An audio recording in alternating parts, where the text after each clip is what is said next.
హిస్టరీని, జాగ్రఫీని, అన్ని విషయాలు కలిపి ఆయన కలగలిపి ప్రసంగం అలా ముందు పడేస్తే తట్టుకోలేకపోయారు వాళ్ళు. నో ఆన్సర్స్ వాళ్ళ దగ్గర. క్వశ్చన్స్ లేవు, ఆన్సర్స్ లేవు, ఏమీ లేవు. ఏమీ లేవు. ఏం చేస్తాడు చెప్పండి? ఈయన చంపేయాలరా అని డిసైడ్ అవుతారు అంతే. ఏమీ లేని వాళ్ళు ఏం చేస్తారు? క్వశ్చన్స్కి ఆన్సర్ చెప్పిన వాళ్ళు ఏం చేస్తారు చెప్పండి? చంపేయాలనుకుంటారు. మన హిస్టరీ మాట్లాడుతున్నాం, ఇండాలజీ.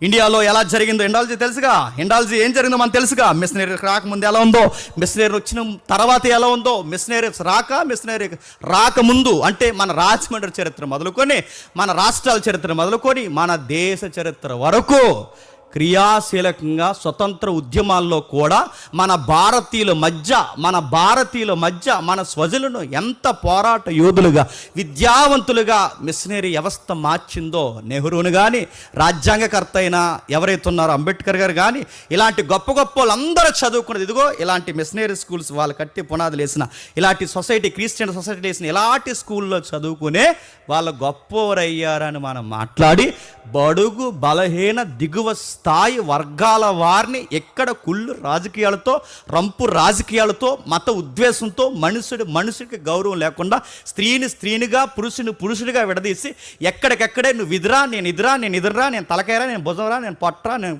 కాలురా, రకరకాలు చెప్పి నువ్వు అందులో కూడా లేనోడురా, నువ్వు శూద్రులకే దరిద్రుడు అని చెప్పి రకరకాల ముద్రేసి, ముడ్డుకులు ఆకులు కట్టి, మూతికి చెప్పెట్టి రకరకాలు చేసి ఇలాంటివి చేసినప్పుడు అలాంటి కల్చర్ని మార్చింది ఇదిగో మా క్రైస్తవ మిషనరీలు వచ్చి మార్చారని చెప్పినోళ్ళు వాయిస్ని ఏం చేస్తున్నారు చెప్పండి?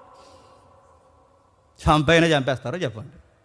ఏదోటి చేసేస్తారు, ఏదోటి జరిగిపోద్ది కష్టం. ఎందుకంటే సత్యం మాట్లాడుతున్నప్పుడు ఆన్సర్ లేనప్పుడు వంకర సమాజం చేసే పని ఏంటంటే చెప్పాలి, తీసేసే పని చేస్తారు.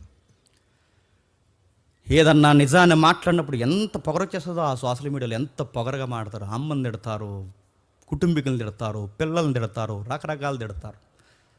కానీ మన మరియమ్మను మాత్రం అనేయచ్చు. మన మరియమ్మకి శీలమే లేదంటారు, మన తల్లులకి గౌరవాలే లేవంటారు. మనం పొరపాటున ఏదన్నా వాళ్ళ బుక్లోంచి ఒక్క రిఫరెన్స్ కోట్ చేస్తే ఎంత దారుణాలు. చట్టాలు వాళ్ళకే సపోర్ట్, అన్నీ వాళ్ళకే సపోర్ట్, అధికారాలు వాళ్ళకే సపోర్ట్, అన్ని సపోర్ట్స్ వాళ్ళకి. ఇలాంటి సపోర్ట్ కలిగిన మెజారిటీ మోక ఏం చేస్తుందంటే చంపేసింది స్టెఫెన్ గారు. ఏం చేశారు?